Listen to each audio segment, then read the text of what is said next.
L'Évangile selon Marc, chapitre 1. Commencement de l'Évangile de Jésus-Christ, Fils de Dieu. Selon ce qui est écrit dans Ésaïe, le prophète. Voici, j'envoie devant toi mon messager, qui préparera ton chemin. C'est la voix de celui qui crie dans le désert, préparez le chemin du Seigneur, aplanissez ses sentiers. Jean parut, baptisant dans le désert et prêchant le baptême de repentance pour la rémission des péchés. Tout le pays de Judée et tous les habitants de Jérusalem se rendaient auprès de lui, et, confessant leurs péchés, ils se faisaient baptiser par lui dans le fleuve du Jourdain. Jean avait un vêtement de poil de chameau et une ceinture de cuir autour des reins. Il se nourrissait de sauterelles et de miel sauvage. Il prêchait, disant, « Il vient après moi celui qui est plus puissant que moi, et je ne suis pas digne de délier, en me baissant, la courroie de ses souliers. Moi, je vous ai baptisé d'eau. Lui, il vous baptisera du Saint-Esprit. » En ce temps-là, Jésus vint de Nazareth, en Galilée, et il fut baptisé par Jean dans le Jourdain. Au moment où il sortait de l'eau, il vit les cieux s'ouvrir et l'Esprit descendre sur lui comme une colombe. Et une voix fit entendre des cieux ces paroles. « Tu es mon Fils bien-aimé. En toi, j'ai mis toute mon affection. » Aussitôt, l'Esprit poussa Jésus dans le désert, où il passa 40 jours, tenté par Satan. Il était avec les bêtes sauvages et les anges le servaient. Après que Jean eut été livré, Jésus alla dans la Galilée, prêchant l'évangile de Dieu. Il disait, « Le temps est accompli, et le royaume de Dieu est proche. Repentez-vous, et croyez à la bonne nouvelle. » Comme il passait le long de la mer de Galilée, il vit Simon et André, frères de Simon, qui jetaient un filet dans la mer, car ils étaient pêcheurs. Jésus leur dit, « Suivez-moi, et je vous ferai pêcheurs d'hommes. » Aussitôt, ils laissèrent leur filet et le suivirent. Étant allé un peu plus loin, il vit Jacques, fils de Zébédée, et Jean, son frère, qui eux aussi étaient dans une barque et réparaient les filets. Aussitôt, il les appela. Et laissant leur père Zébédée dans la barque avec les ouvriers, ils le suivirent. Ils se rendirent à Capernaum, et le jour du sabbat, Jésus entra d'abord dans la synagogue, et il enseigna. Il était frappé de sa doctrine, car il enseignait comme ayant autorité, et non pas comme les scribes. Il se trouva dans leur synagogue un homme qui avait un esprit impur, et qui s'écria, « Qu'y a-t-il entre nous et toi, Jésus de Nazareth? Tu es venu pour nous perdre. Je sais qui tu es, le Saint Dieu. » Jésus le menaça, disant, « Tais-toi, et sors de cet homme. » Et l'esprit impur sortit de cet homme, en l'agitant avec violence et en poussant un grand cri. Tous furent saisis de stupéfaction, de sorte qu'ils se demandaient les uns aux autres, « Qu'est-ce que ceci? Une nouvelle doctrine. Il commande avec autorité, même aux esprits impurs, et ils lui obéissent. » Et sa renommée se répandit aussitôt dans tous les lieux environnants de la Galilée. En sortant de la synagogue, ils se rendirent avec Jacques et Jean à la maison de Simon et d'André. La belle-mère de Simon était couchée, ayant la fièvre. Et aussitôt on parla d'elle à Jésus. S'étant approché, il la fit lever en lui prenant la main, et à l'instant la fièvre la quitta. Puis elle les servit. Le soir, après le coucher du soleil, on lui amena tous les malades et les démoniaques. Et toute la ville était rassemblée devant sa porte. Il guérit beaucoup de gens qui avaient diverses maladies. Il chassa aussi beaucoup de démons, et il ne permettait pas aux démons de parler, parce qu'il le connaissait. Vers le matin, pendant qu'il faisait encore très sombre, il se leva et sortit pour aller dans un lieu désert où il pria. Simon et ceux qui étaient avec lui se mirent à sa recherche.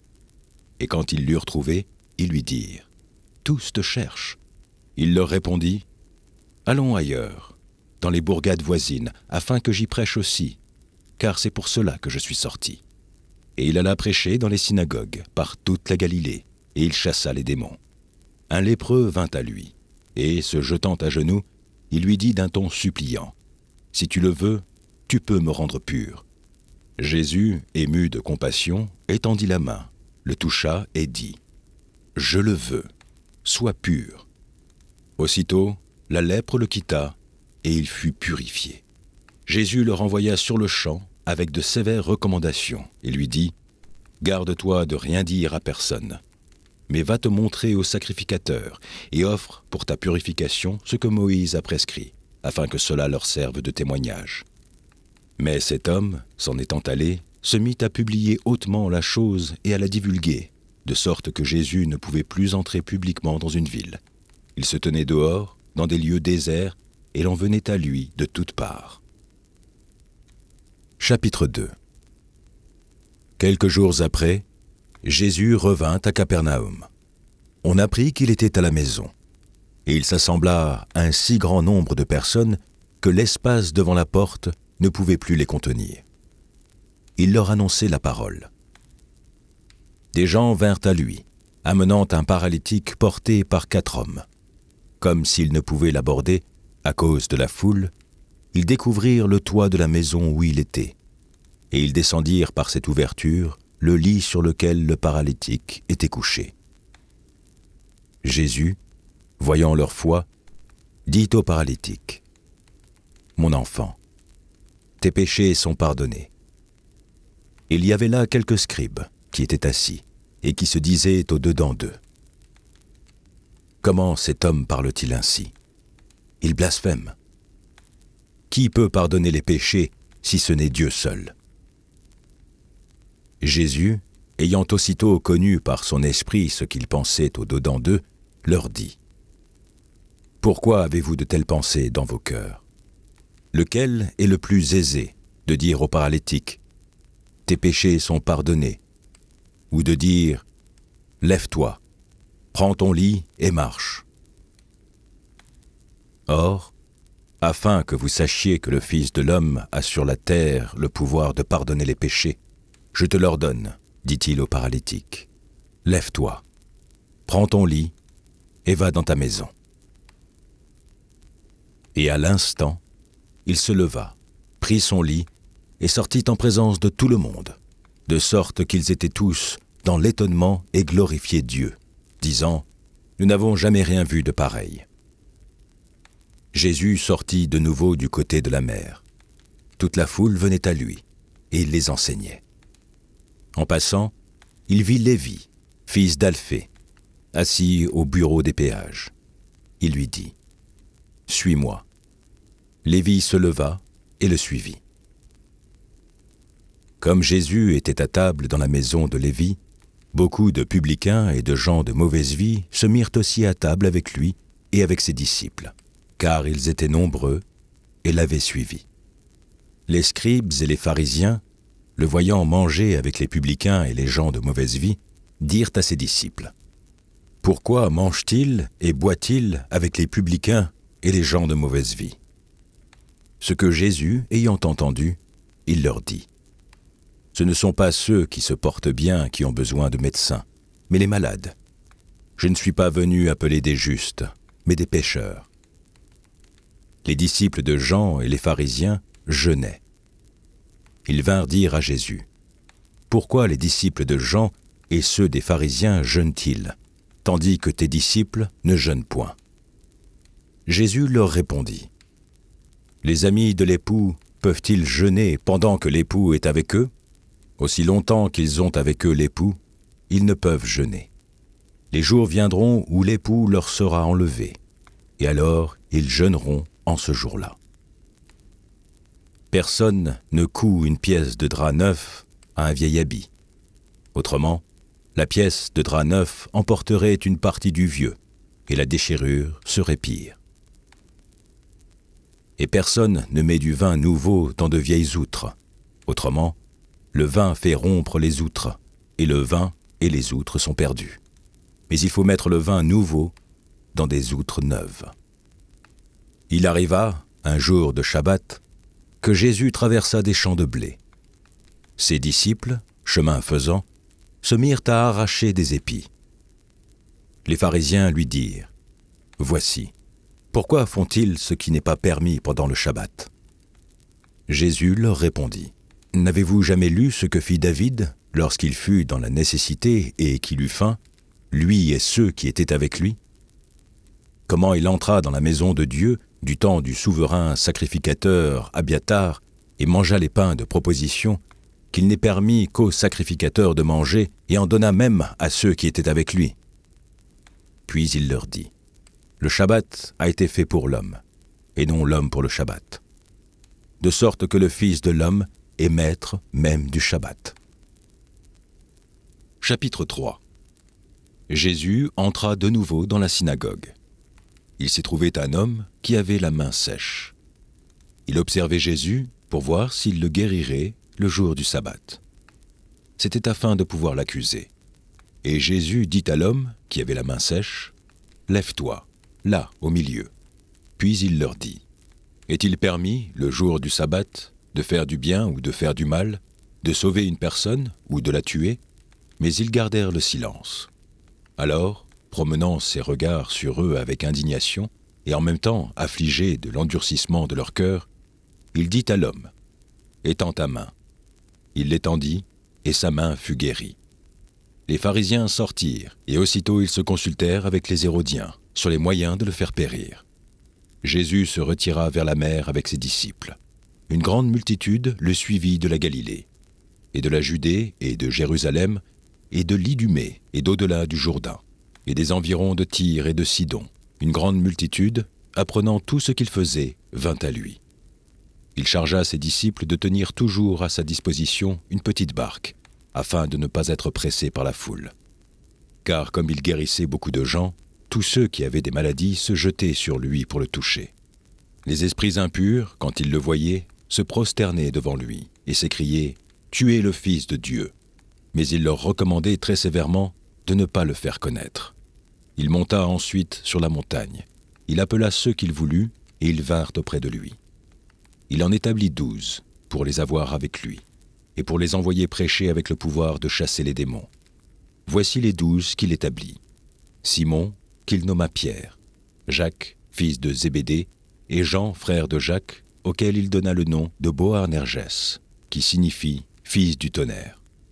André, Philippe, Barthélemy, Matthieu, Thomas, Jacques, fils d'Alphée, Thaddée, Simon le Cananite, et Judas Iscario, celui qui livra Jésus.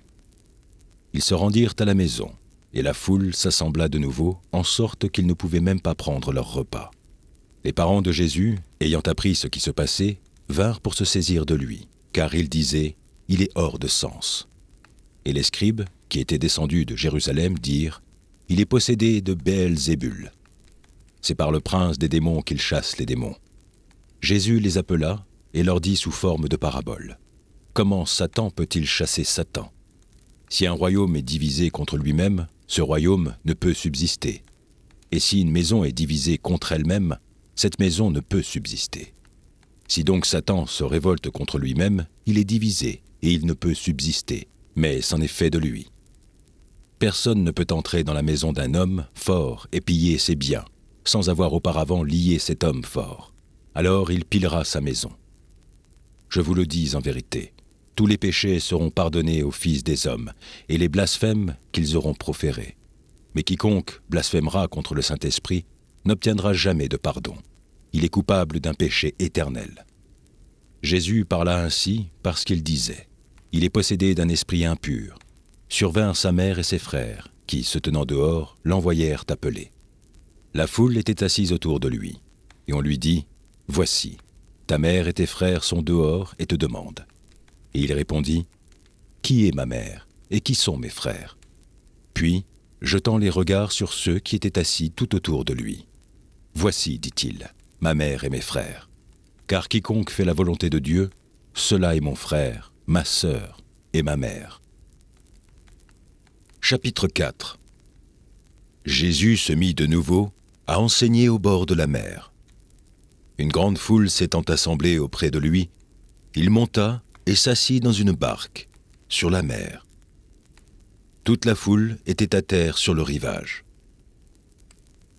Il leur enseigna beaucoup de choses en paraboles, et il leur dit dans son enseignement « Écoutez, un semeur sortit pour semer.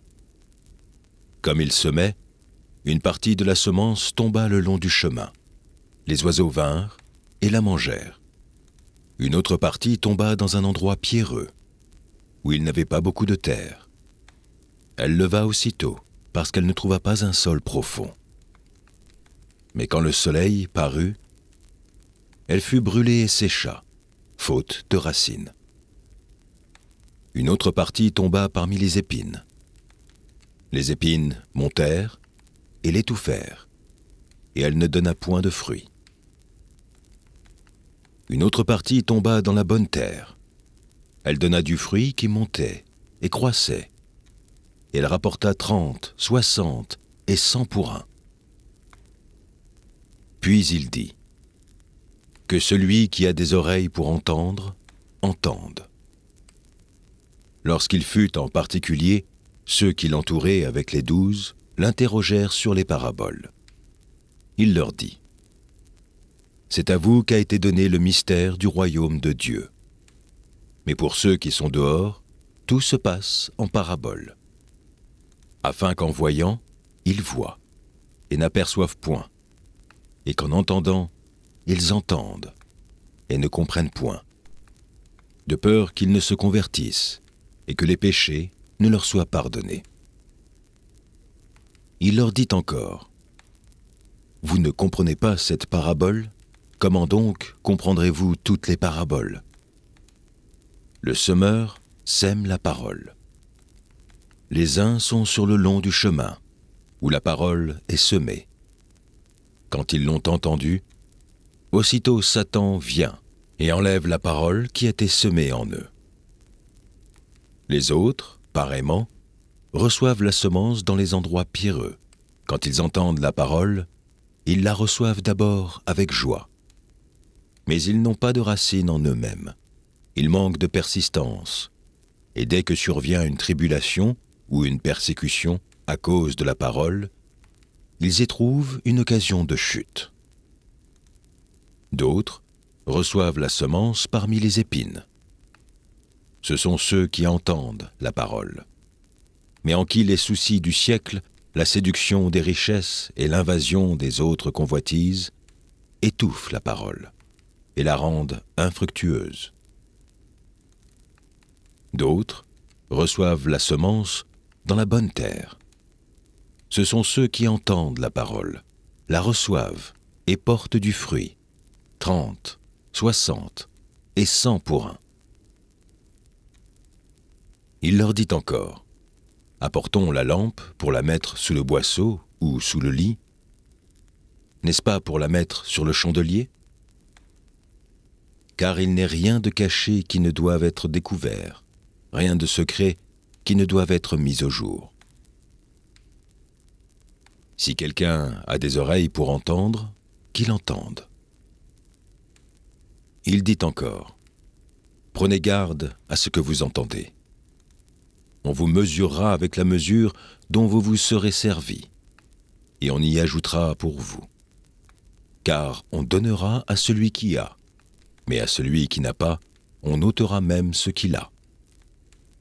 Il dit encore : il en est du royaume de Dieu, comme quand un homme jette de la semence en terre. Qu'il dorme ou qu'il veille, nuit et jour, la semence germe et croît sans qu'il sache comment. La terre produit d'elle-même d'abord l'herbe, puis l'épi, puis le grain, tout formé dans l'épi. Et dès que le fruit est mûr, on y met la faucille, car la moisson est là. Il dit encore : à quoi comparerons-nous le royaume de Dieu, ou par quelle parabole le représenterons-nous ? Il est semblable à un grain de sénévé, qui, lorsqu'on le sème en terre, est la plus petite de toutes les semences qui sont sur la terre. Mais lorsqu'il a été semé, il monte, devient plus grand que tous les légumes, et pousse de grandes branches, en sorte que les oiseaux du ciel peuvent habiter sous son ombre. C'est par beaucoup de paraboles de ce genre qu'il leur annonçait la parole, selon qu'ils étaient capables de l'entendre. Il ne leur parlait point sans parabole, mais en particulier, il expliquait tout à ses disciples. Ce même jour, sur le soir, Jésus leur dit : passons à l'autre bord. Après avoir renvoyé la foule, ils l'emmenèrent dans la barque où il se trouvait. Il y avait aussi d'autres barques avec lui. Il s'éleva un grand tourbillon, et les flots se jetaient dans la barque, au point qu'elle se remplissait déjà. Et lui, il dormait à la poupe sur le coussin. Ils le réveillèrent et lui dirent : « Maître, ne t'inquiètes-tu pas de ce que nous périssons ? » S'étant réveillé, il menaça le vent et dit à la mer : « Silence, tais-toi !» Et le vent cessa, et il y eut un grand calme. Puis il leur dit : « Pourquoi avez-vous ainsi peur ? Comment n'avez-vous point de foi ? » Ils furent saisis d'une grande frayeur, et ils se disent les uns aux autres : « Quel est donc celui-ci, à qui obéissent même le vent et la mer ?» Chapitre 5. Ils arrivèrent à l'autre bord de la mer, dans le pays des Gadaréniens. Aussitôt que Jésus fut hors de la barque, il vint au-devant de lui un homme, sortant des sépulcres et possédé d'un esprit impur. Cet homme avait sa demeure dans les sépulcres, et personne ne pouvait plus le lier, même avec une chaîne. Car souvent il avait eu les fers aux pieds, et avait été lié de chaînes, mais il avait rompu les chaînes et brisé les fers, et personne n'avait la force de le dompter. Il était sans cesse, nuit et jour, dans les sépulcres, et sur les montagnes, criant et se meurtrissant avec des pierres. Ayant vu Jésus de loin, il accourut, se prosterna devant lui, et s'écria d'une voix forte : « Qu'y a-t-il entre moi et toi, Jésus, Fils de Dieu, très haut ? Je t'en conjure au nom de Dieu, ne me tourmente pas. » Car Jésus lui disait : « Sors de cet homme, esprit impur. » Et il lui demanda : « Quel est ton nom ? » ?»« Légion est mon nom, lui répondit-il, car nous sommes plusieurs. Et il le priait instamment de ne pas les envoyer hors du pays. Il y avait là, vers la montagne, un grand troupeau de pourceaux qui paissaient. Et les démons le prièrent, disant : « Envoie-nous dans ces pourceaux, afin que nous entrions en eux. » Il le leur permit, et les esprits impurs sortirent, entrèrent dans les pourceaux, et le troupeau se précipita des pentes escarpées dans la mer. Il y en avait environ 2000, et ils se noyèrent dans la mer. Ceux qui les faisaient paître s'enfuirent, et répandirent la nouvelle dans la ville et dans les campagnes. Les gens allèrent voir ce qui était arrivé. Ils vinrent auprès de Jésus, et ils virent le démoniaque, celui qui avait eu la légion, assis, vêtu et dans son bon sens. Et ils furent saisis de frayeur. Ceux qui avaient vu ce qui s'était passé leur racontèrent ce qui était arrivé au démoniaque et au pourceau. Alors ils se mirent à supplier Jésus de quitter leur territoire. Comme il montait dans la barque, celui qui avait été démoniaque lui demanda la permission de rester avec lui. Jésus ne le lui permit pas, mais il lui dit : « Va dans ta maison, vers les tiens, et raconte-leur tout ce que le Seigneur t'a fait, et comment il a eu pitié de toi. » Il s'en alla et se mit à publier dans la Décapole tout ce que Jésus avait fait pour lui, et tous furent dans l'étonnement. Jésus, dans la barque, regagna l'autre rive, où une grande foule s'assembla près de lui. Il était au bord de la mer.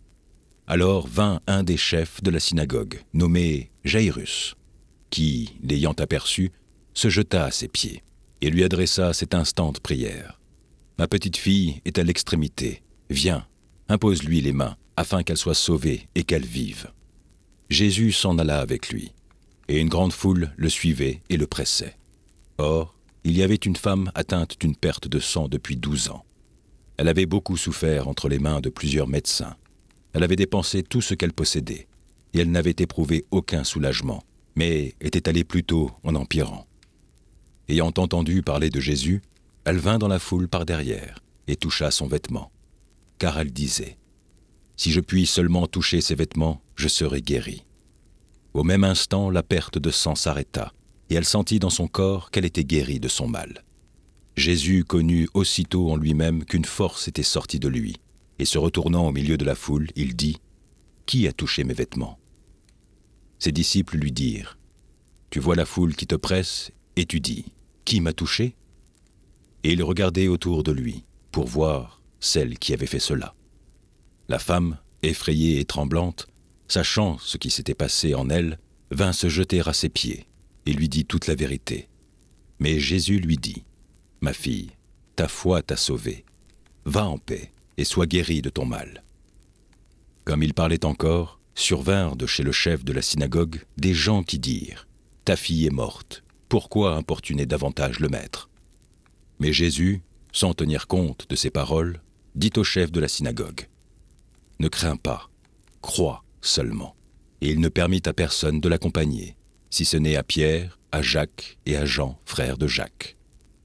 Ils arrivèrent à la maison du chef de la synagogue, où Jésus vit une foule bruyante et des gens qui pleuraient et poussaient de grands cris. Il entra et leur dit « Pourquoi faites-vous du bruit et pourquoi pleurez-vous ? L'enfant n'est pas morte, mais elle dort. » Et ils se moquaient de lui. Alors, ayant fait sortir tout le monde, il prit avec lui le père et la mère de l'enfant, et ceux qui l'avaient accompagné, et il entra là où était l'enfant.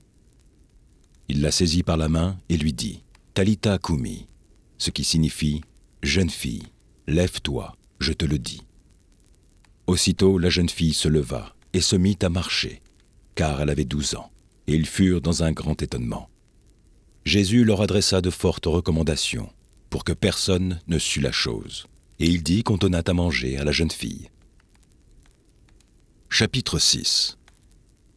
Jésus partit de là, et se rendit dans sa patrie. Ses disciples le suivirent.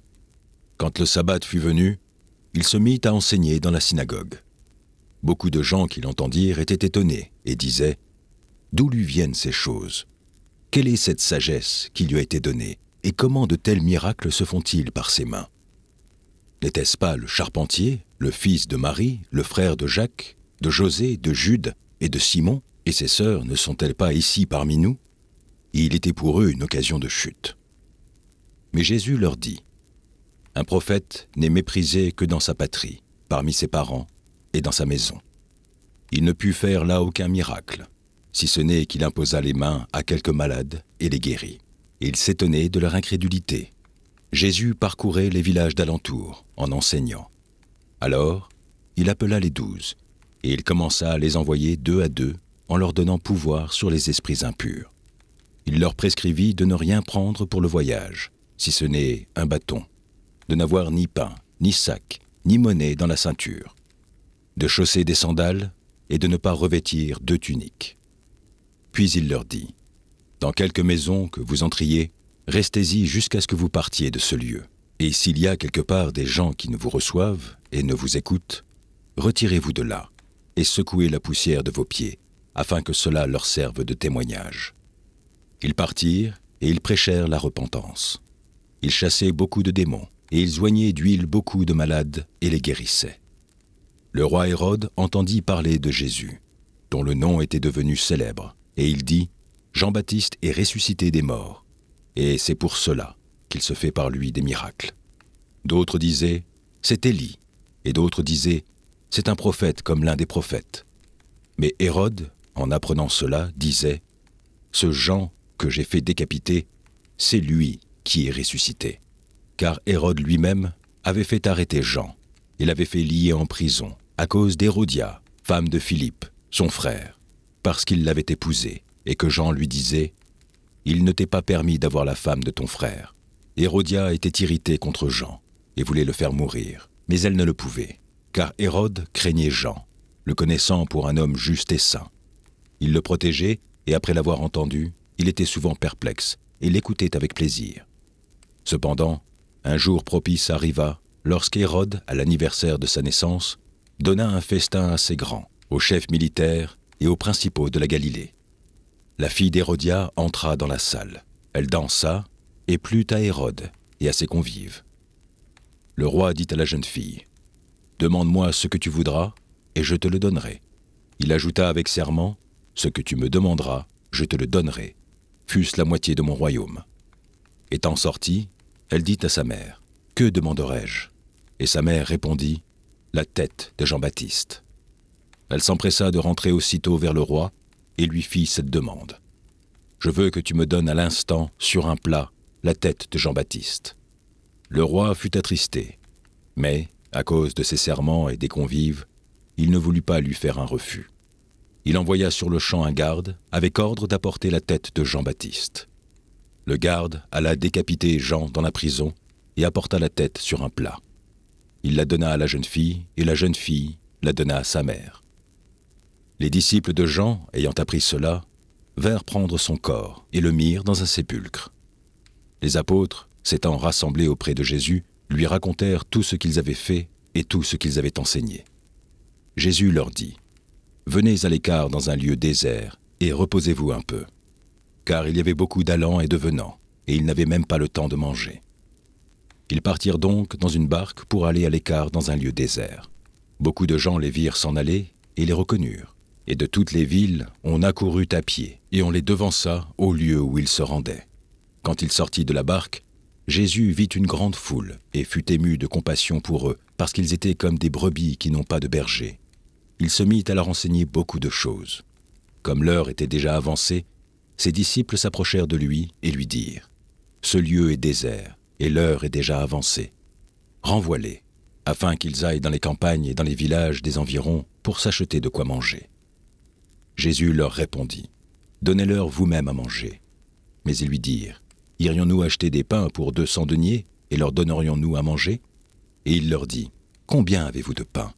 Allez voir. » Ils s'en assurèrent et répondirent : « 5 et 2 poissons. » Alors il leur commanda de les faire tous asseoir par groupes sur l'herbe verte. Et ils s'assirent par rangées de 100 et de 50. Il prit les 5 pains et les 2 poissons, et, levant les yeux vers le ciel, il rendit grâce. Puis il rompit les pains et les donna aux disciples afin qu'ils les distribuassent à la foule. Il partagea aussi les 2 poissons entre tous. Tous mangèrent et furent rassasiés. Et l'on emporte 12 paniers pleins de morceaux de pain et de ce qui restait des poissons. Ceux qui avaient mangé les pains étaient 5000 hommes.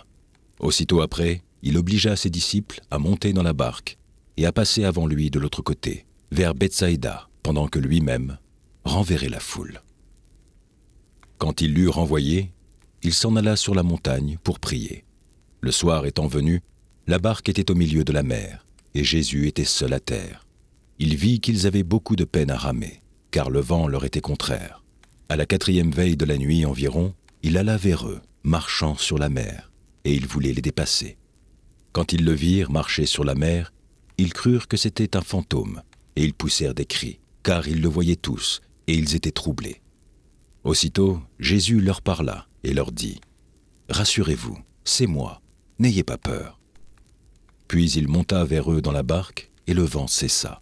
Ils furent en eux-mêmes tous stupéfaits et remplis d'étonnement, car ils n'avaient pas compris le miracle des pains, parce que leur cœur était endurci.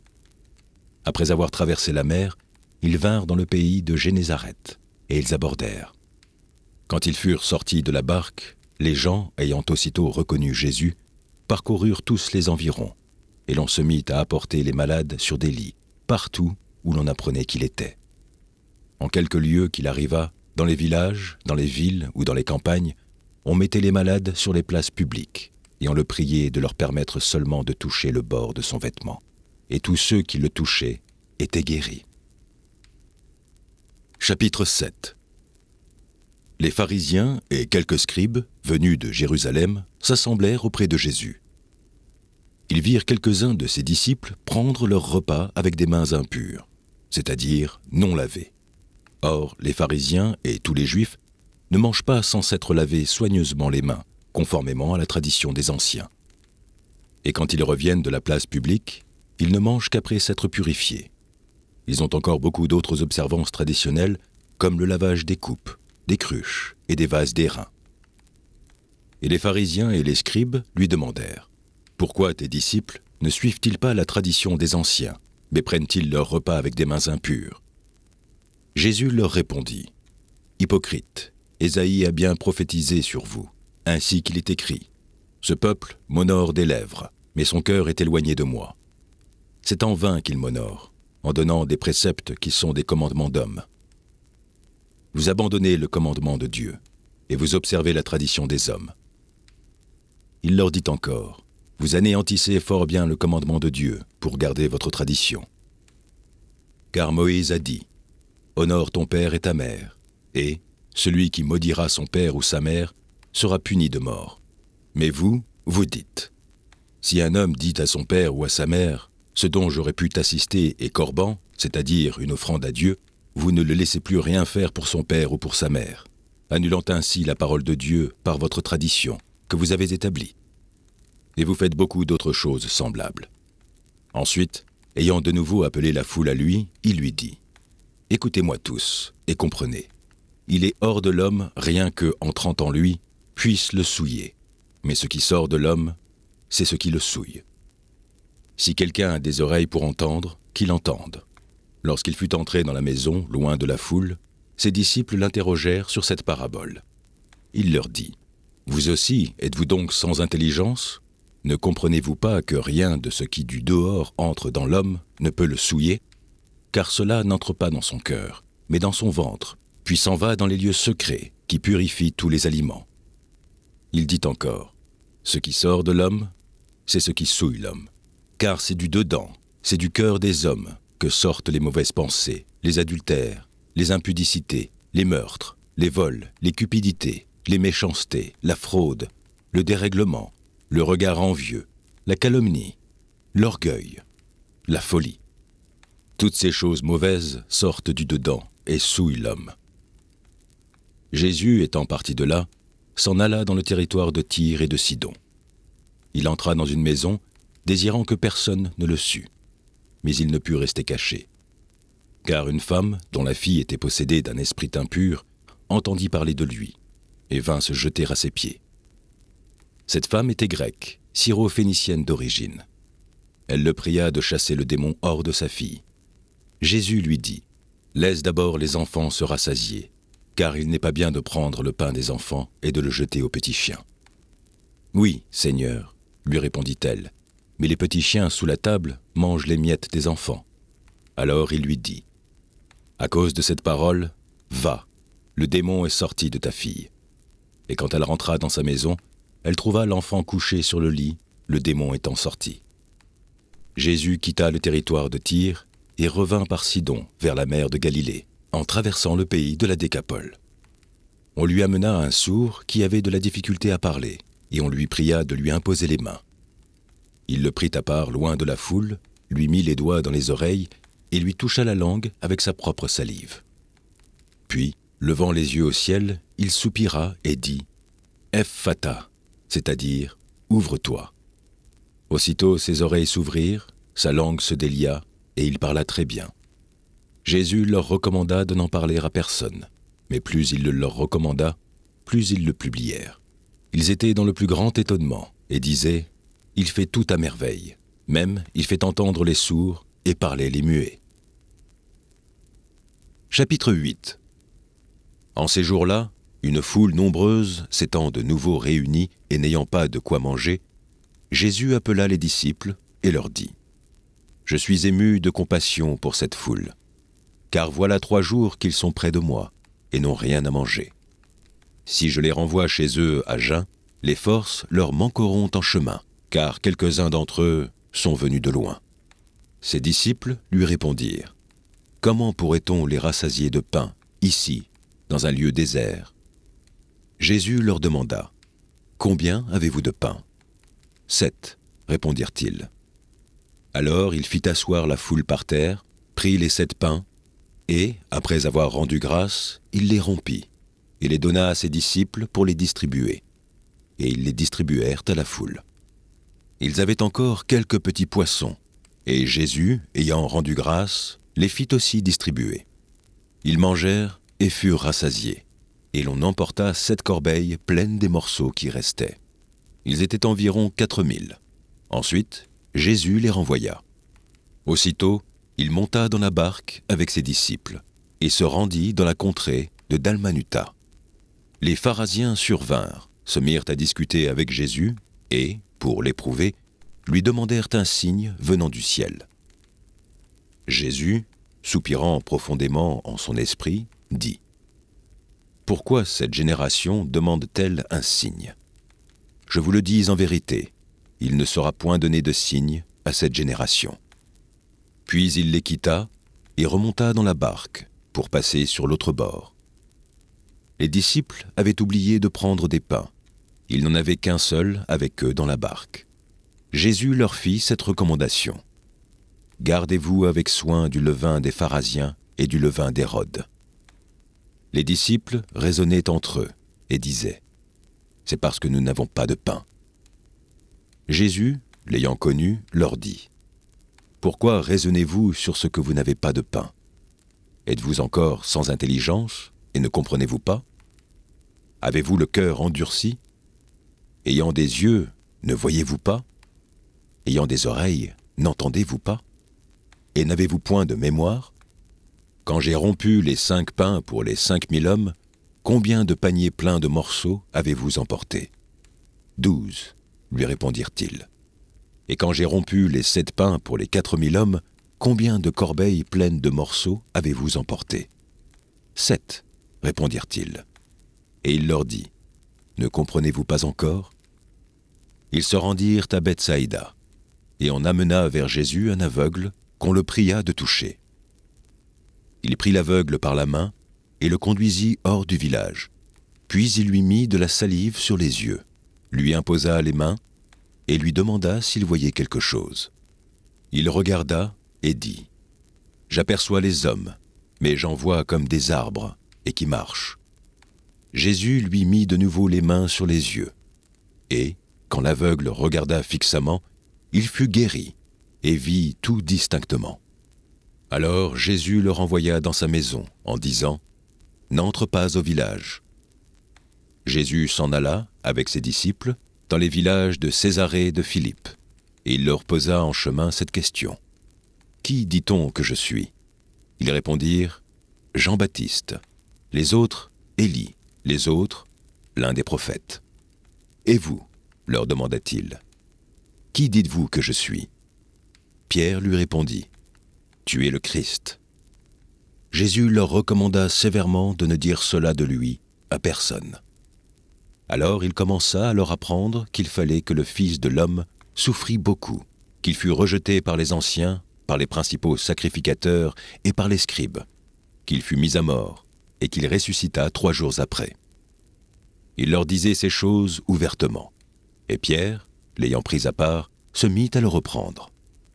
Mais Jésus, se retournant et regardant ses disciples, réprimanda Pierre et dit « Arrière de moi, Satan, car tu ne conçois pas les choses de Dieu, tu n'as que des pensées humaines. » Puis, ayant appelé la foule avec ses disciples, il leur dit « Si quelqu'un veut venir après moi, qu'il renonce à lui-même, qu'il se charge de sa croix et qu'il me suive. Car celui qui voudra sauver sa vie la perdra, mais celui qui perdra sa vie à cause de moi et de la bonne nouvelle la sauvera. Et que sert-il à un homme de gagner tout le monde s'il perd son âme? Que donnerait un homme en échange de son âme? Car quiconque aura honte de moi et de mes paroles au milieu de cette génération adultère et pécheresse, le Fils de l'homme aura aussi honte de lui, quand il viendra dans la gloire de son Père avec les saints anges. » Chapitre 9. Il leur dit encore, « Je vous le dis en vérité, quelques-uns de ceux qui sont ici ne mourront point, qu'ils n'aient vu le royaume de Dieu venir avec puissance. » 6 jours après, Jésus prit avec lui Pierre, Jacques et Jean, et il les conduisit seuls à l'écart sur une haute montagne. Il fut transfiguré devant eux. Ses vêtements devinrent resplendissants et d'une telle blancheur qu'il n'est pas de foulon sur la terre qui puisse blanchir ainsi. Élie et Moïse leur apparurent, s'entretenant avec Jésus. Pierre, prenant la parole, dit à Jésus, « Rabbi, il est bon que nous soyons ici. Dressons 3 tentes, une pour toi, une pour Moïse et une pour Élie. » Car ils ne savaient que dire, l'effroi les ayant saisis. Une nuée vint les couvrir, et de la nuée sortit une croix. « Celui-ci est mon fils bien-aimé, écoutez-le. » Aussitôt, les disciples regardèrent tout autour, et ils ne virent que Jésus seul avec eux. Comme ils descendaient de la montagne, Jésus leur recommanda de ne dire à personne ce qu'ils avaient vu, jusqu'à ce que le Fils de l'homme fût ressuscité des morts. Ils retinrent cette parole, se demandant entre eux ce que c'est que ressusciter des morts. Les disciples lui firent cette question. « Pourquoi les scribes disent-ils qu'il faut qu'Élie vienne premièrement ?» Il leur répondit. « Élie viendra premièrement et rétablira toutes choses.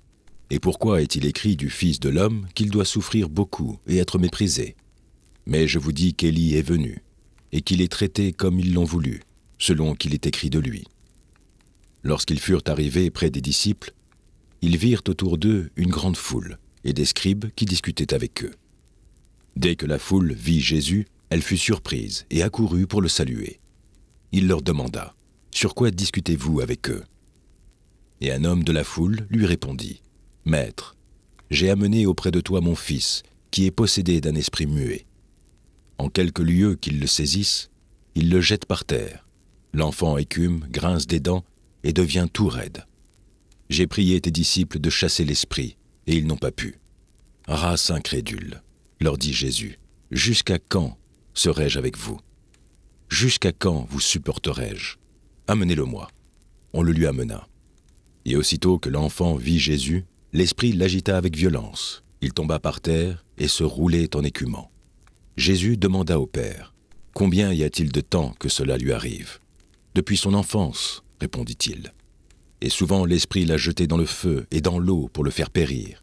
Mais si tu peux quelque chose, viens à notre secours, aie compassion de nous. » Jésus lui dit : « Si tu peux, tout est possible à celui qui croit. » Aussitôt le père de l'enfant s'écria : « Je crois, viens au secours de mon incrédulité. » Jésus, voyant accourir la foule, menaça l'esprit impur et lui dit : « Esprit muet et sourd, je te l'ordonne, sors de cet enfant et n'y rentre plus. » Et il sortit en poussant des cris et en l'agitant avec une grande violence. L'enfant devint comme mort, de sorte que plusieurs disaient qu'il était mort. Mais Jésus, l'ayant pris par la main, le fit lever. Et il se tint debout. Quand Jésus fut entré dans la maison, ses disciples lui demandèrent en particulier : « Pourquoi n'avons-nous pu chasser cet esprit ?» Il leur dit : « Cette espèce-là ne peut sortir que par la prière. » Ils partirent de là, ils traversèrent la Galilée. Jésus ne voulait pas qu'on le sût, car il enseignait ses disciples, et il leur dit : « Le Fils de l'homme sera livré entre les mains des hommes. Ils le feront mourir, et 3 jours après qu'il aura été mis à mort, il ressuscitera. » Mais les disciples ne comprenaient pas cette parole, et ils craignaient de l'interroger. Ils arrivèrent à Capernaum. Lorsqu'il fut dans la maison, Jésus leur demanda : « De quoi discutiez-vous en chemin ?» Mais ils gardèrent le silence, car en chemin, ils avaient discuté entre eux pour savoir qui était le plus grand.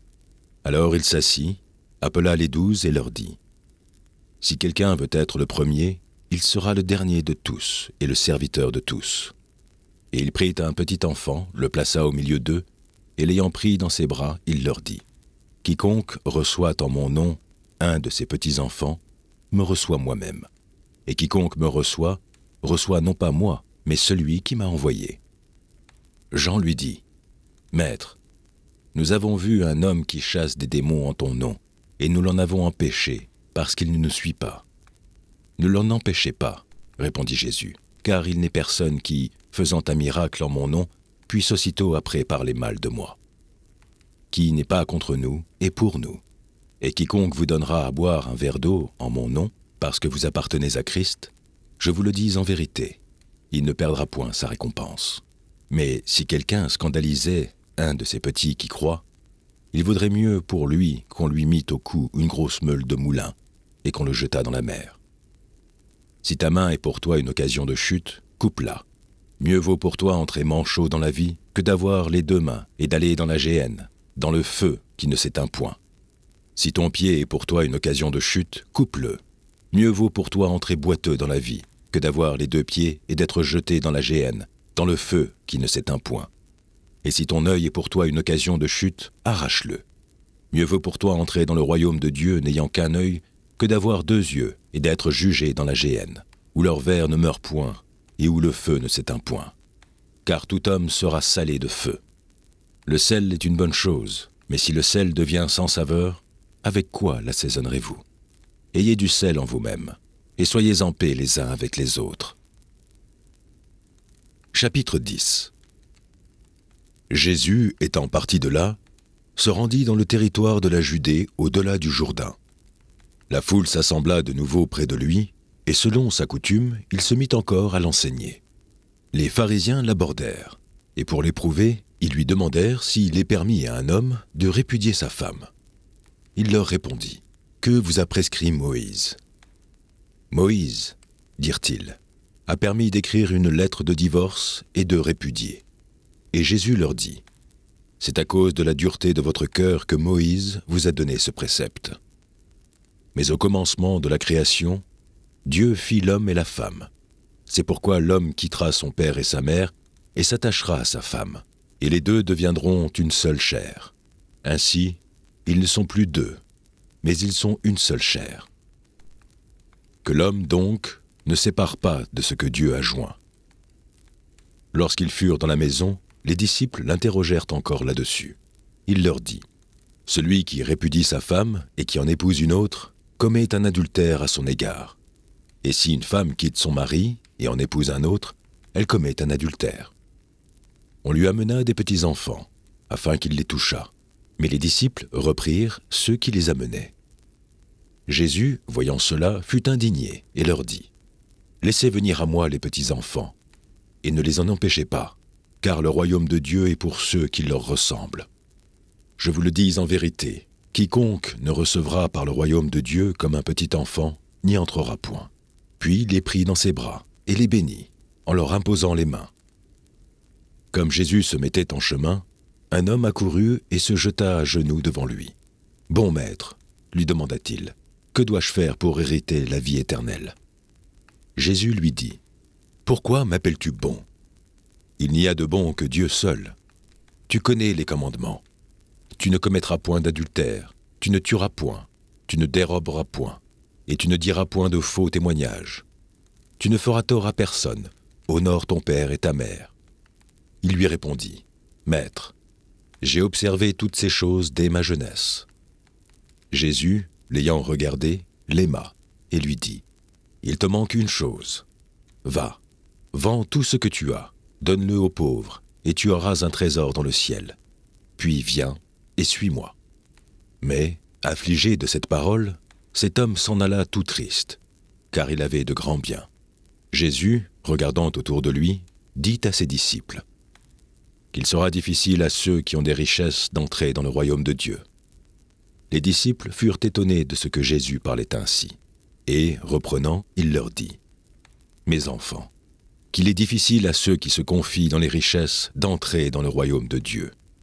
Il est plus facile à un chameau de passer par le trou d'une aiguille qu'à un riche d'entrer dans le royaume de Dieu. » Les disciples furent encore plus étonnés, et ils se dirent les uns aux autres, « Et qui peut être sauvé ?» Jésus les regarda et dit, « Cela est impossible aux hommes, mais non à Dieu, car tout est possible à Dieu. » Pierre se mit à lui dire, « Voici, nous avons tout quitté, et nous t'avons suivi. » Jésus répondit, « Je vous le dis en vérité, il n'est personne qui, ayant quitté à cause de moi et à cause de la bonne nouvelle, sa maison, ou ses frères, ou ses sœurs, ou sa mère, ou son père, ou ses enfants, ou ses terres, ne reçoivent au centuple, présentement, dans ce siècle-ci, des maisons, des frères, des sœurs, des mères, des enfants et des terres, avec des persécutions et, dans le siècle à venir, la vie éternelle. Plusieurs des premiers seront les derniers, et plusieurs des derniers seront les premiers. » Ils étaient en chemin pour monter à Jérusalem, et Jésus allait devant eux.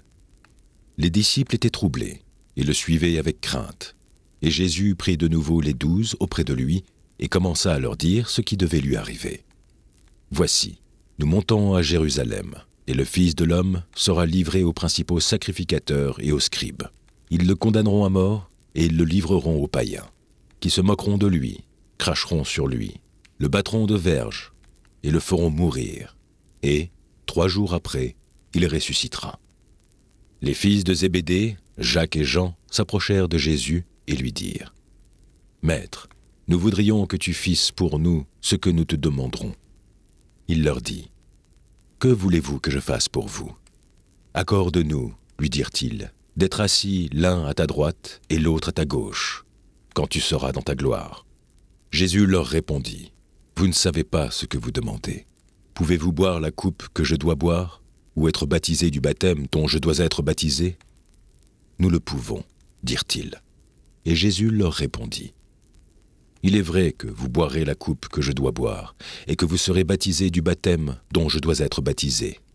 Mais pour ce qui est d'être assis à ma droite ou à ma gauche, cela ne dépend pas de moi, et ne sera donné qu'à ceux à qui cela est réservé. » Les 10, ayant entendu cela, commencèrent à s'indigner contre Jacques et Jean. Jésus les appela et leur dit : « Vous savez que ceux qu'on regarde comme les chefs des nations les tyrannisent, et que les grands les dominent. Il n'en est pas de même au milieu de vous. Mais quiconque veut être grand parmi vous, qu'il soit votre serviteur. Et quiconque veut être le premier parmi vous, qu'il soit l'esclave de tous. Car le Fils de l'homme est venu, non pour être servi, mais pour servir et donner sa vie comme la rançon de plusieurs. » Ils arrivèrent à Jéricho. Et lorsque Jésus en sortit, avec ses disciples et une assez grande foule, le fils de Timée, Bartimée, mendiant aveugle, était assis au bord du chemin. Il entendit que c'était Jésus de Nazareth, et il se mit à crier : « Fils de David, Jésus, aie pitié de moi !» Plusieurs le reprenaient pour le faire taire, mais il criait beaucoup plus fort : « Fils de David, aie pitié de moi !» Jésus s'arrêta et dit : « Appelez-le. » Ils appelèrent l'aveugle en lui disant : « Prends courage, lève-toi, il t'appelle. » L'aveugle jeta son manteau et, se levant d'un bond, vint vers Jésus. Jésus, prenant la parole, lui dit : « Que veux-tu que je fasse ? » ?»« Rabouni, lui répondit l'aveugle, que je recouvre la vue. » Et Jésus lui dit : « Va, ta foi t'a sauvé. » Aussitôt, il recouvra la vue et suivit Jésus dans le chemin. Chapitre 11. Lorsqu'ils approchèrent de Jérusalem et qu'ils furent près de Bethphagée et de Béthanie, vers la montagne des Oliviers, Jésus envoya 2 de ses disciples en leur disant : « Allez au village qui est devant vous. Dès que vous y serez entrés, vous trouverez un ânon attaché, sur lequel aucun homme ne s'est encore assis. Détachez-le et amenez-le. Si quelqu'un vous dit : « Pourquoi faites-vous cela ? » répondez : « Le Seigneur en a besoin, et à l'instant, il le laissera venir ici. » Les disciples, étant allés, trouvèrent l'ânon attaché dehors près d'une porte, au contour du chemin, et ils le détachèrent. Quelques-uns de ceux qui étaient là leur dirent : « Que faites-vous ? Pourquoi détachez-vous cet ânon ?» Ils répondirent comme Jésus l'avait dit, et on les laissa aller. Ils amenèrent à Jésus l'ânon, sur lequel ils jetèrent leurs vêtements, et Jésus s'assit dessus. Beaucoup de gens étendirent leurs vêtements sur le chemin, et d'autres des branches qu'ils coupèrent dans les champs. Ceux qui précédaient et ceux qui suivaient Jésus criaient : « Hosanna, béni soit celui qui vient au nom du Seigneur. Béni soit le règne qui vient, le règne de David, notre Père. Hosanna dans les lieux très hauts. » Jésus entra à Jérusalem dans le temple. Quand il eut tout considéré, comme il était déjà tard, il s'en alla à Béthanie avec les 12. Le lendemain, après qu'ils furent sortis de Béthanie, Jésus eut faim. Apercevant de loin un figuier qui avait des feuilles, il alla voir s'il y trouvait quelque chose. Et s'en étant approché, il ne trouva que des feuilles, car ce n'était pas la saison des figues. Prenant alors la parole, il lui dit : « Que jamais personne ne mange de ton fruit. » Et ses disciples l'entendirent. Ils arrivèrent à Jérusalem, et Jésus entra dans le temple. Il se mit à chasser ceux qui vendaient et qui achetaient dans le temple. Il renversa les tables des changeurs et les sièges des vendeurs de pigeons. Et il ne laissa personne transporter aucun objet à travers le temple. Et il enseignait et disait : « N'est-il pas écrit : Ma maison sera appelée une maison de prière pour toutes les nations ? Mais vous en avez fait une caverne de voleurs. » Les principaux sacrificateurs et les scribes, l'ayant entendu, cherchèrent les moyens de le faire périr, car ils le craignaient, parce que toute la foule était frappée de sa doctrine. Quand le soir fut venu, Jésus sortit de la ville. Le matin, en passant, les disciples virent le figuier séché jusqu'aux racines. Pierre, se rappelant ce qui s'était passé, dit à Jésus : « Rabbi, regarde, le figuier que tu as maudit a séché. » Jésus prit la parole et leur dit : « Ayez foi en Dieu. Je vous le dis en vérité, si quelqu'un dit à cette montagne : ôte-toi de là et jette-moi dans la mer, s'il ne doute point en son cœur, mais croit que ce qu'il dit arrive, il le verra s'accomplir. C'est pourquoi je vous dis, tout ce que vous demanderez en priant, croyez que vous l'avez reçu, et vous le verrez s'accomplir. Et, lorsque vous êtes debout faisant votre prière, si vous avez quelque chose contre quelqu'un, pardonnez, afin que votre Père qui est dans les cieux vous pardonne aussi vos offenses. Mais si vous ne pardonnez pas, votre Père qui est dans les cieux ne vous pardonnera pas non plus vos offenses. » Ils se rendirent de nouveau à Jérusalem, et pendant que Jésus se promenait dans le temple, les principaux sacrificateurs, les scribes et les anciens vinrent à lui et lui dirent : « Par quelle autorité fais-tu ces choses, et qui t'a donné l'autorité de les faire ?» Jésus leur répondit : « Je vous adresserai aussi une question. Répondez-moi, et je vous dirai par quelle autorité je fais ces choses. Le baptême de Jean venait-il du ciel ou des hommes ? Répondez-moi. » Mais ils raisonnèrent ainsi entre eux. Si nous répondons du ciel, il dira : « Pourquoi donc n'avez-vous pas cru en lui ?» Et si nous répondons des hommes, il craignait le peuple, car tous tenaient réellement Jean pour un prophète. Alors ils répondirent à Jésus : « Nous ne savons. » Et Jésus leur dit : « Moi non plus. Je ne vous dirai pas par quelle autorité je fais ces choses. » Chapitre 12. Jésus se mit ensuite à leur parler en parabole. Un homme planta une vigne. Il l'entoura d'une haie, creusa un pressoir et bâtit une tour. Puis il la ferma à des vignerons et quitta le pays. Au temps de la récolte, il envoya un serviteur vers les vignerons pour recevoir d'eux une part du produit de la vigne. S'étant saisis de lui, ils le battirent et le renvoyèrent à vide. Il envoya de nouveau vers eux un autre visiteur. Ils le frappèrent à la tête et l'outragèrent. Il en envoya un troisième, qu'ils tuèrent, puis plusieurs autres, qu'ils battirent ou tuèrent. Il avait encore un fils bien-aimé. Il l'envoya vers eux le dernier en disant : « Ils auront du respect pour mon fils. » Mais ces vignerons dirent entre eux : « Voici l'héritier, venez, tuons-le, et l'héritage sera à nous. » Et ils se saisissèrent de lui, le tuèrent et le jetèrent hors de la vigne. Maintenant, que fera le maître de la vigne ? Il viendra, fera périr les vignerons, et il donnera la vigne à d'autres. N'avez-vous pas lu cette parole de l'Écriture ? La pierre qu'ont rejetée ceux qui bâtissaient est devenue la principale de l'angle. C'est par la volonté du Seigneur qu'elle l'est devenue. Et c'est un prodige à nos yeux ? Ils cherchaient à se saisir de lui, mais ils craignaient la foule. Ils avaient compris que c'était pour eux que Jésus avait dit cette parabole. Et ils le quittèrent et s'en allèrent. Ils envoyèrent auprès de Jésus quelques-uns des pharisiens et des hérodiens, afin de le surprendre par ses propres paroles. Et ils vinrent lui dire : « Maître, nous savons que tu es vrai, et que tu ne t'inquiètes de personne, car tu ne regardes pas à l'apparence des hommes, et tu les enseignes de la voie de Dieu selon la vérité. Est-il permis, ou non, de payer le tribut à César ? Devons-nous payer ou ne pas payer ?» Jésus, connaissant leur hypocrisie, leur répondit : « Pourquoi me tentez-vous ? Apportez-moi un denier, afin que je le voie. » Ils en apportèrent un. Et Jésus leur demanda : « De qui sont cette effigie et cette inscription ? » « De César, lui répondirent-ils. Alors il leur dit : « Rendez à César ce qui est à César, et à Dieu ce qui est à Dieu. » Et ils furent à son égard dans l'étonnement. Les Sadducéens, qui disent qu'il n'y a point de résurrection, vinrent auprès de Jésus et lui firent cette question : « Maître, voici ce que Moïse nous a prescrit. Si le frère de quelqu'un meurt et laisse une femme sans avoir d'enfant, son frère épousera sa veuve et suscitera une postérité à son frère. Or, il y avait 7 frères. Le premier se maria et mourut sans laisser de postérité. Le second prit la veuve pour femme et mourut sans laisser de postérité. Il en fut de même du troisième, et aucun des 7 ne laissa de postérité. Après eux tous, la femme mourut aussi. À la résurrection, duquel d'entre eux sera-t-elle la femme ?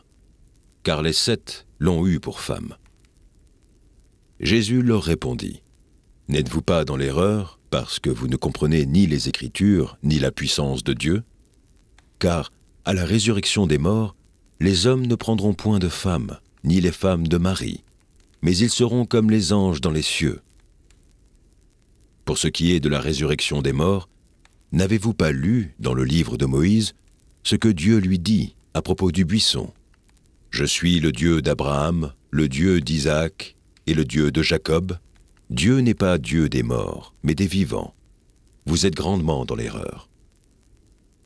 Un des scribes qui les avait entendus discuter, sachant que Jésus avait bien répondu aux Sadducéens, s'approcha et lui demanda : « Quel est le premier de tous les commandements ?» Jésus répondit : « Voici le premier. Écoute, Israël, le Seigneur, notre Dieu, est l'unique Seigneur. Et tu aimeras le Seigneur, ton Dieu, de tout ton cœur, de toute ton âme, de toute ta pensée et de toute ta force. Voici le second. Tu aimeras ton prochain comme toi-même.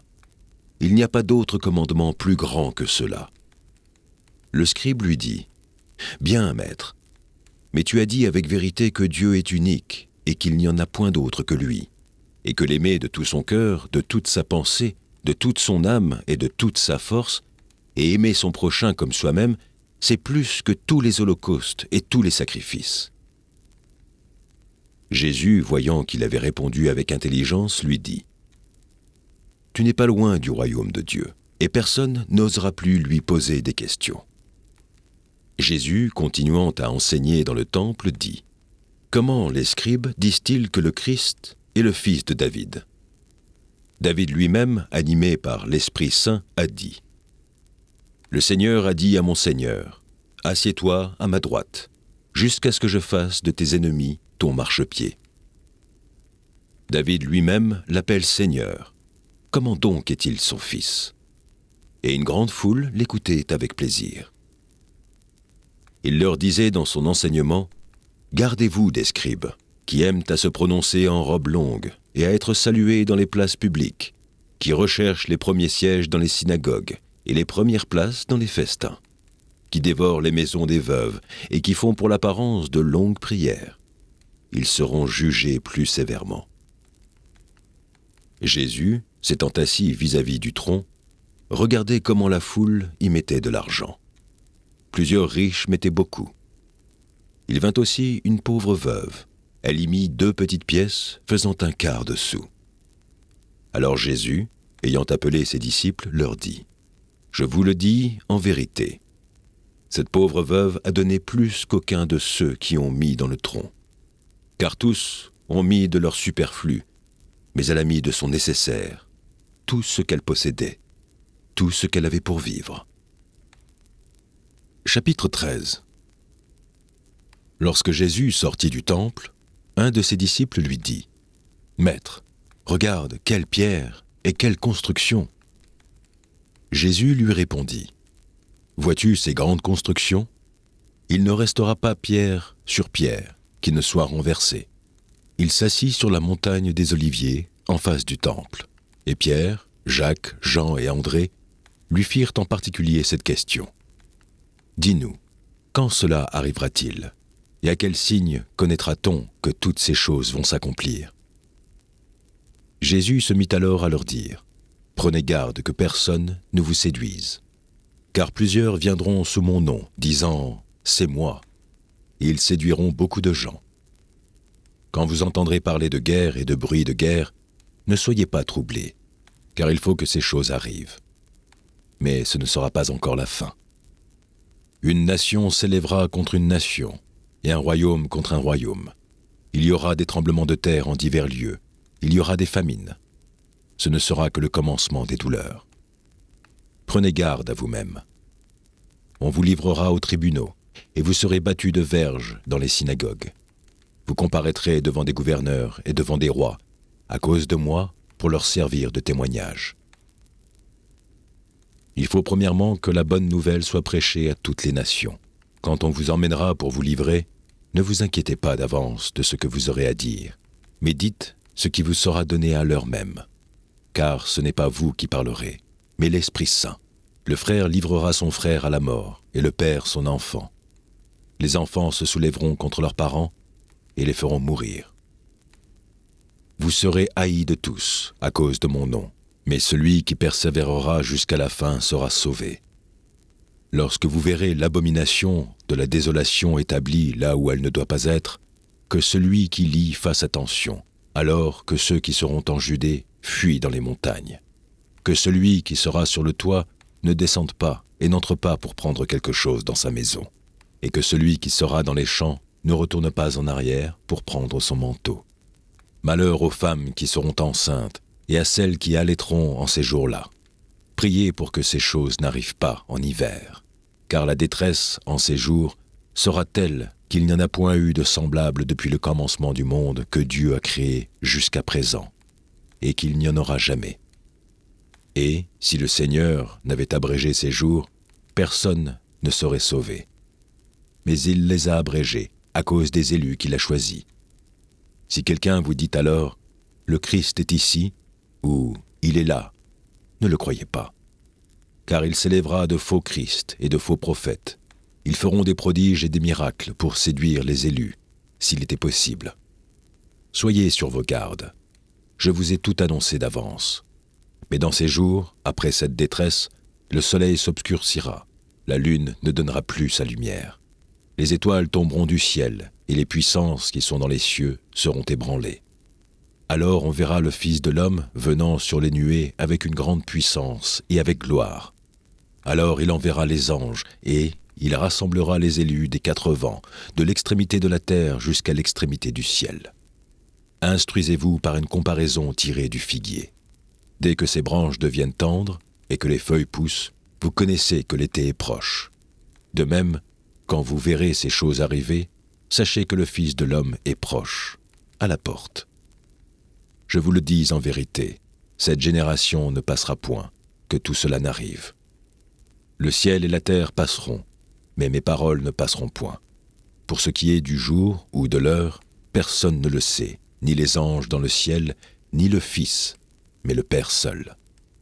Prenez garde, veillez et priez, car vous ne savez quand ce temps viendra.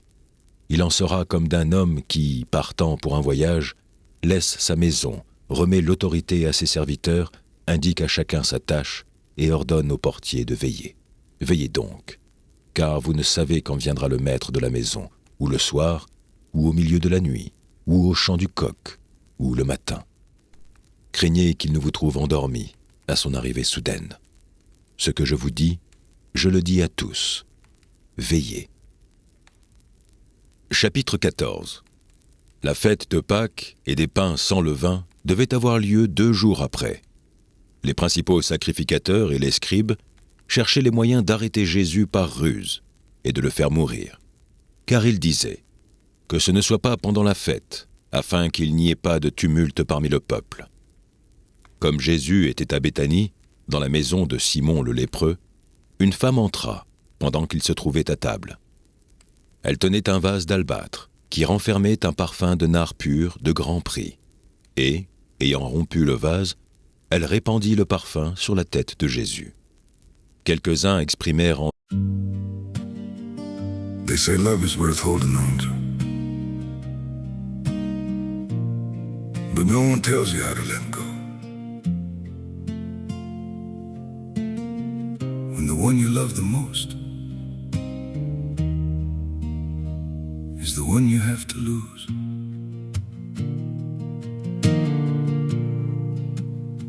I tried to hold you closer while you were slipping away. Every word between us started breaking into ways. You stayed quiet, I kept hoping we could still somehow survive.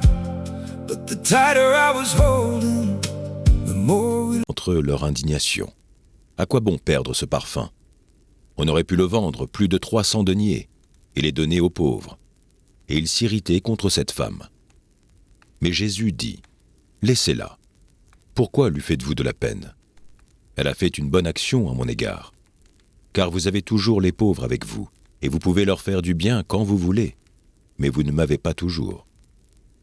Elle a fait ce qu'elle a pu. Elle a d'avance embaumé mon corps pour la sépulture.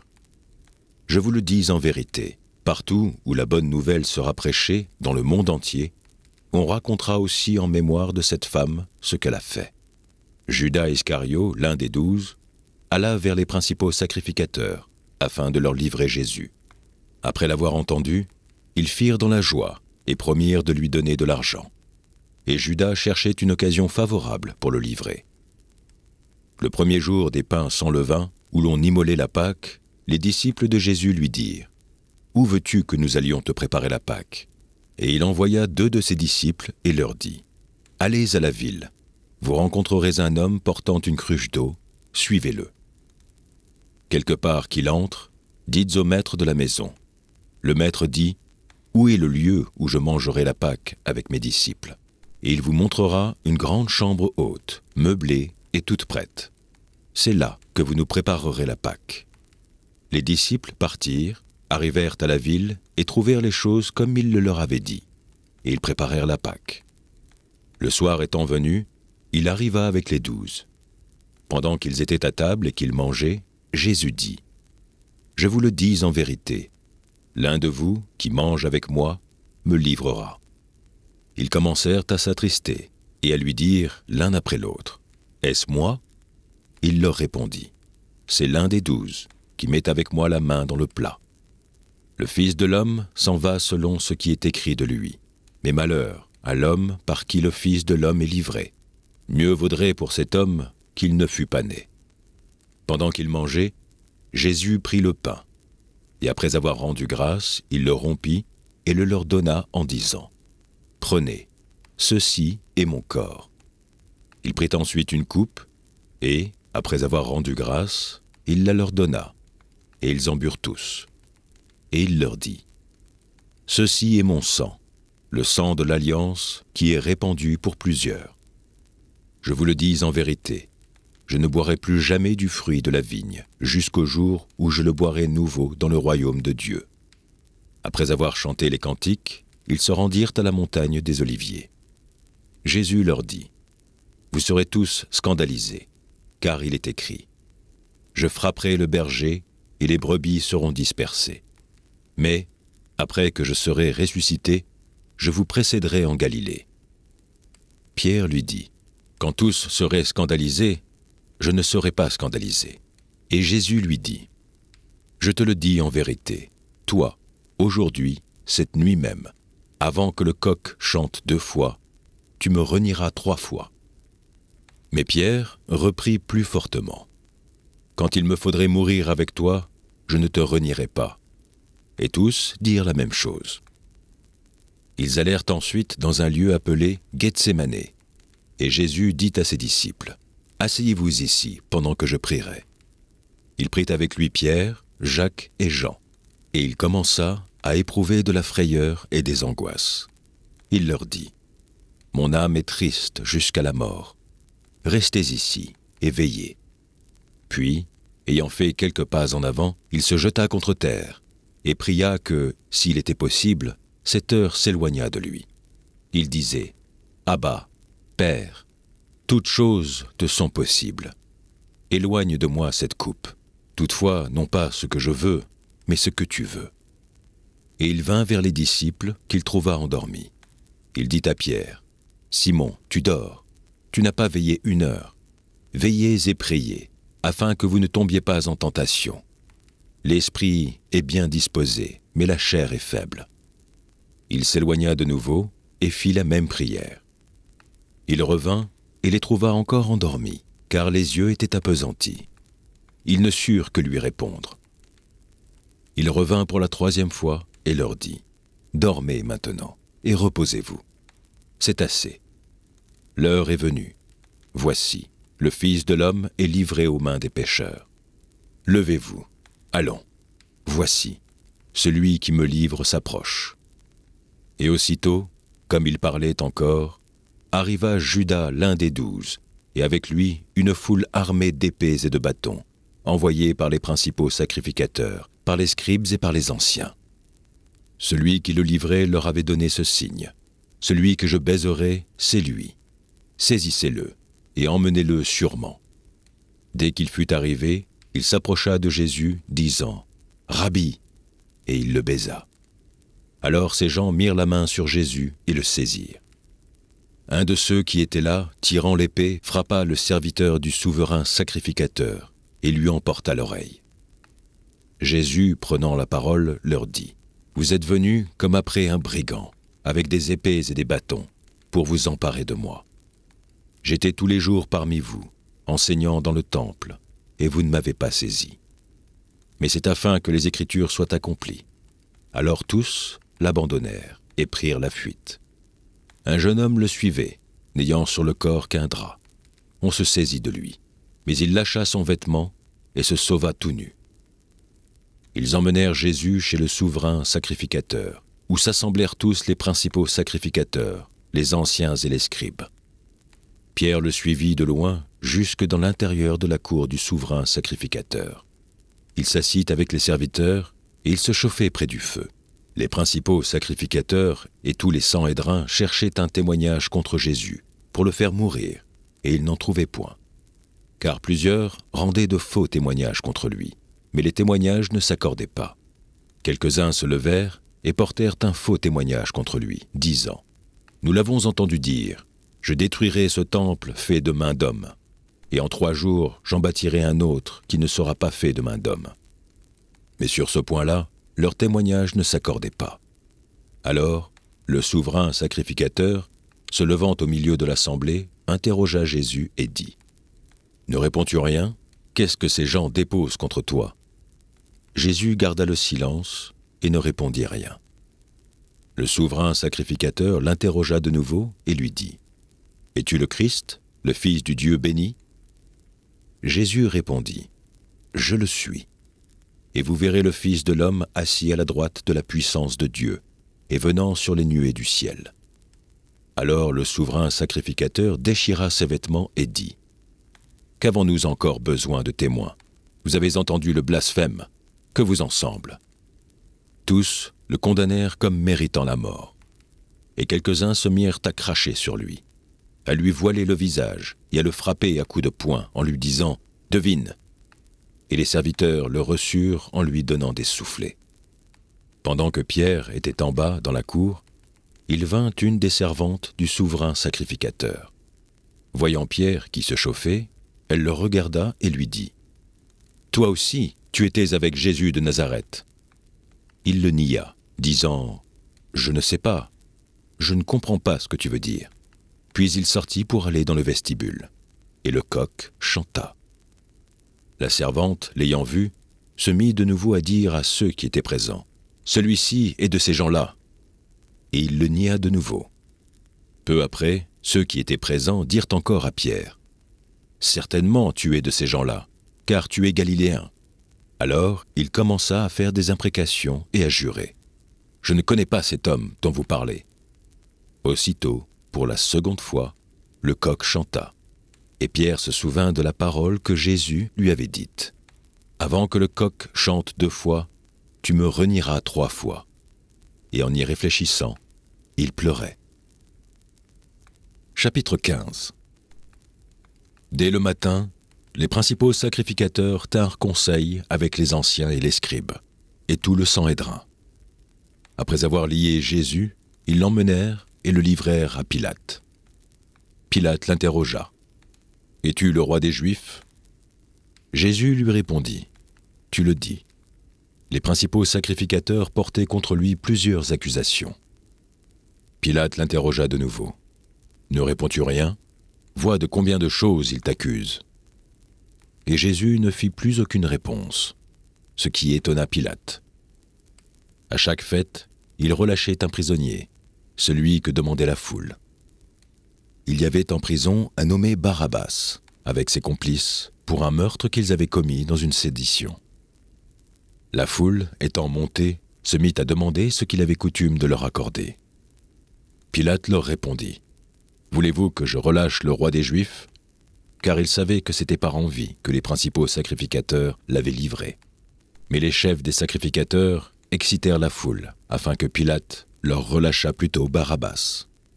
Pilate, reprenant la parole, leur dit : « Que voulez-vous donc que je fasse de celui que vous appelez le roi des Juifs ?» Ils crièrent de nouveau : « Crucifie-le !» Pilate leur dit : « Que mal a-t-il fait ?» Et ils crièrent encore plus fort : crucifie-le !» Pilate, voulant satisfaire la foule, leur relâcha Barabbas. Et, après avoir fait battre de verges Jésus, il le livra pour être crucifié.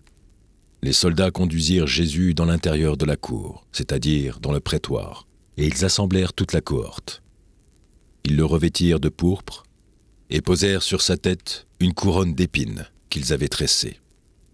Puis ils se mirent à le saluer. « Salut, roi des Juifs !» Et ils lui frappaient la tête avec un roseau, crachaient sur lui, et, fléchissant les genoux, ils se prosternaient devant lui. Après s'être ainsi moqués de lui, ils lui ôtèrent la pourpre, lui remirent ses vêtements et l'emmenèrent pour le crucifier. Ils forcèrent à porter la croix de Jésus un passant qui revenait des champs, Simon de Cyrène, père d'Alexandre et de Rufus. Et ils conduisirent Jésus au lieu nommé Golgotha, ce qui signifie « lieu du crâne ». Ils lui donnèrent à boire du vin mêlé de myrrhe, mais il ne le prit pas. Ils le crucifièrent et se partagèrent ses vêtements, en tirant au sort pour savoir ce que chacun aurait.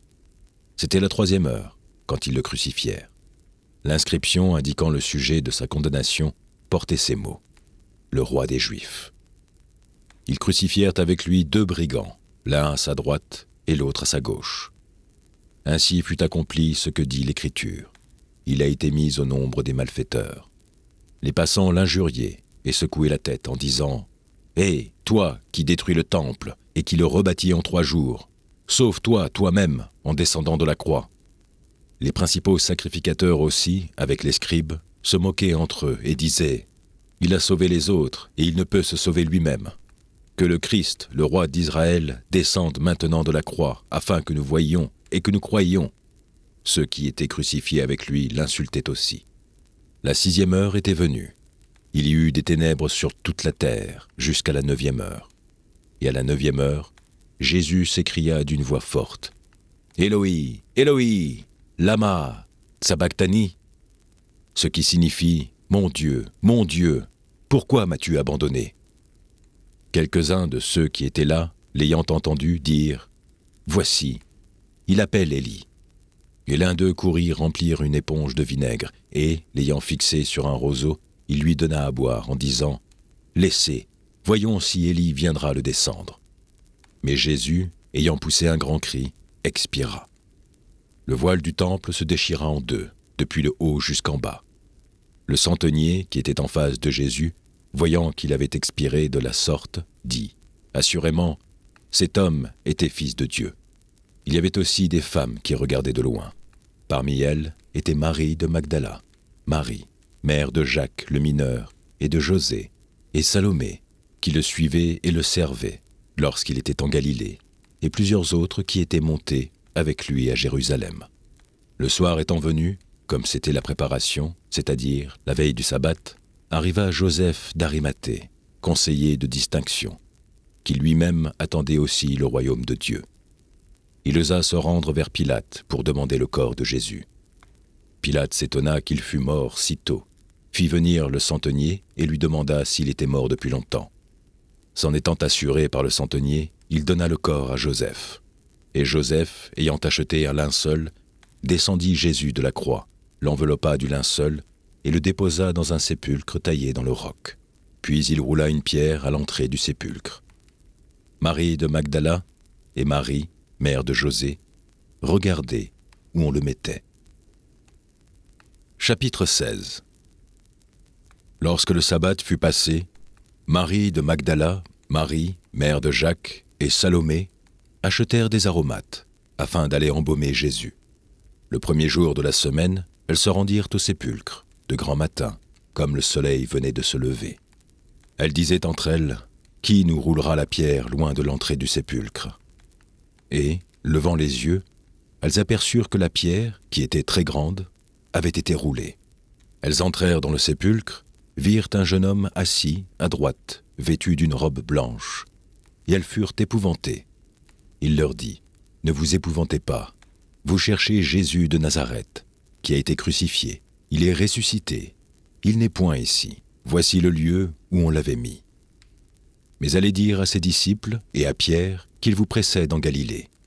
C'est là que vous le verrez, comme il vous l'a dit.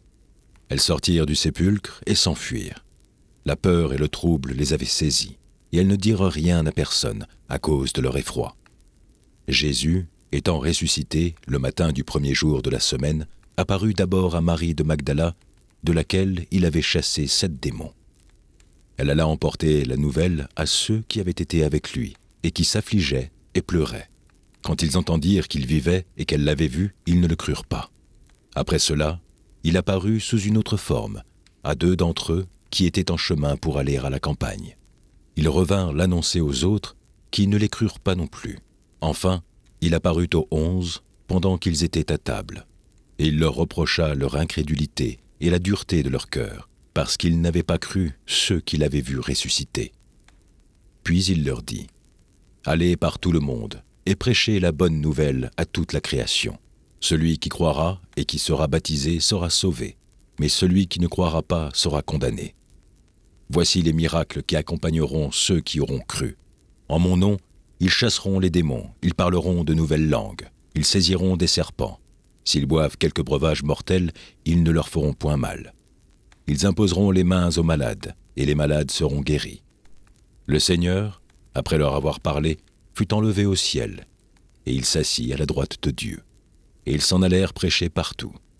Le Seigneur travaillait avec eux et confirmait la parole par les miracles qui l'accompagnaient.